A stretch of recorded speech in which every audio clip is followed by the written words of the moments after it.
We'll have a mainly quiet night on our hands with overnight low temperatures gradually falling into the mid to upper 40s across much of the area. But the focus is then going to turn west river as we head into the day on Thursday, with showers and thunderstorms developing later in the day, a few of which could pack an extra punch and become strong to severe. Elsewhere, scattered showers will develop with temperatures climbing into the upper 60s to low to mid 70s. We'll talk about the rest of your forecast coming up. First to 4 starts right now. Live from KELOLAND Media Group. KELOLAND News, first at 4. Taking care of dried brush and weeds to get ready for summer. How fire is helping crews clean up a city park. Plus, a Minnesota car dealership is being sued by the state. We'll hear from the Attorney General about the case coming up. And a new law allows teachers in Iowa to carry a gun at school. Why the state's largest school district is opting out. That's just ahead. Good afternoon, and thanks for tuning in to First at 4. I'm Don Jorgensen. And I'm Kelly Volk. The Elkton School District is updating policies following an incident involving a convicted sex offender. In a letter to parents, the superintendent explained that a recent guest speaker is on the state registry. Andrew Polly had sexual contact with a 15-year-old girl in 2017. Following the incident at the school, Polly was charged with loitering in a safe zone. He is currently out of jail on bond. The superintendent says that no students were in danger, but he wants to make policy changes to prevent future incidents. First, he wants the administration to have more oversight of who is invited into the classrooms. Secondly, he wants the Board of Administration to have the authority to ban registered sex offenders from school grounds. The school board is scheduled to have a special meeting tonight at 6:30. The warmer weather and the lack of snow means you might need to break out your lawnmowers earlier than previous years. The city of Sioux Falls is reminding homeowners of city code and the importance of keeping up on yard work. Grass is not supposed to be more than 8 inches tall. City code also specifies noxious weeds must be kept under control. Avoid the violation, right? That if your lawn does get to be over 8 inches in height, chances are someone's going to call us. And last year, I think we responded and performed about 2,000 inspections on properties where we'd received complaints about overgrown vegetation. Violations could result in a $100 citation, plus the cost of taking care of the problem. Property owners are given 7 days to address an issue. Well, today, Sioux Falls Fire Rescue is doing its part to help the city deal with excess weeds. A prescribed burn took place this afternoon at Pasley Park along the bike trails and the Big Sioux River. Coming up tonight on KELOLAND News at 6, we'll find out how it does more than just spruce up the area.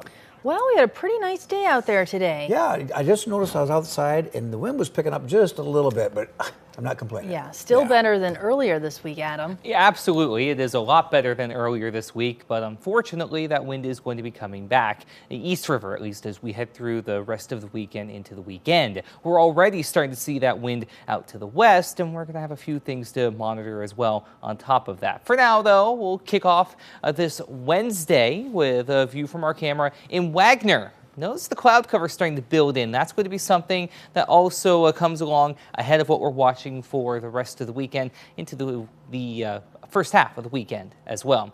Meanwhile, in Falls Park, we at least have some blue skies above, 67 at the airport, a nice light and variable breeze in place. Overall, it has been a very nice day to get outside, especially if you just look at the temperature. 67 also in Huron and Chamberlain, Mitchell at 68, 70 Pierre, 68 also at Aberdeen, 69 degrees toward Rapid City, 66 Spearfish, and 71 up toward Buffalo. The humidity has also been low, with that dew point rather low, but that's going to pick up as we head later into the week. Dare we say we might feel just a little bit of humidity in the air. We have a little line of moisture trying to make its presence known, and I mean a very small line. It's basically petering out on its own between Mobridge through Huron down into Yankton and eventually northwestern Iowa. Just more cloud cover than anything else out of this. But beyond that, it's going to be a pretty quiet rest of your evening and for the most part the night as well. Thursday, Starts off quietly enough, especially to the east of the Missouri River Valley. Some showers do develop later on. We'll see temperatures mainly in the mid to upper 60s for southeastern as well as northeastern KELOLAND, where we'll see those scattered showers start to develop. Also notice the wind picking up out of the south. That's going to bring in a little more warmth and a little more moisture. Out to the west, 70s, especially the farther west you go, but also we're going to keep an eye on the chance for some stronger thunderstorms out toward Rapid City and southwestern South Dakota. Then all eyes go to Friday and the weekend for not just a lot of rain, but a little more severe weather possible as well. We'll talk about that coming up. All right, thanks, Adam. Iowa school districts have an option to consider with a new law signed by Governor Kim Reynolds. It allows teachers and staff to carry a gun on school property. The largest school district in Iowa has already made a decision. Ophelia Jacobson reports. I think this was a pretty simple decision. It didn't take very long for Des Moines Public Schools to make up its mind. The largest school district in the state will not allow school staff to carry a gun on school property. There is a role for protecting the well-being of our students and staff and teachers, but that is not the way to do it. The decision comes just days after Governor Kim Reynolds signed a controversial bill into law that allows teachers and staff to get a professional permit to carry a gun on campus. School districts can opt out. The governor's office tells KCCI that, quote, school districts will decide whether to participate in the program. Norris says DMPS already has all the tools it needs to keep students safe. We've invested in technology and building configurations, and we feel that we've got an effective strategy to support the safety and well-being of our teachers, students, and staff. The law also requires large school districts to have at least one school resource officer per high school. School boards can decide to opt out of that requirement too. We have public safety on our staff. We have a great relationship with DMPD, plus all of our investments. So we will be opting out of the SRO. Norris says they've been receiving a lot of questions from people about the new law, but the district's message is clear. Des Moines Public Schools is safe, and we've invested a lot in technology, a lot in public safety. We don't feel the need to have teachers or staff equipped with a gun in our buildings.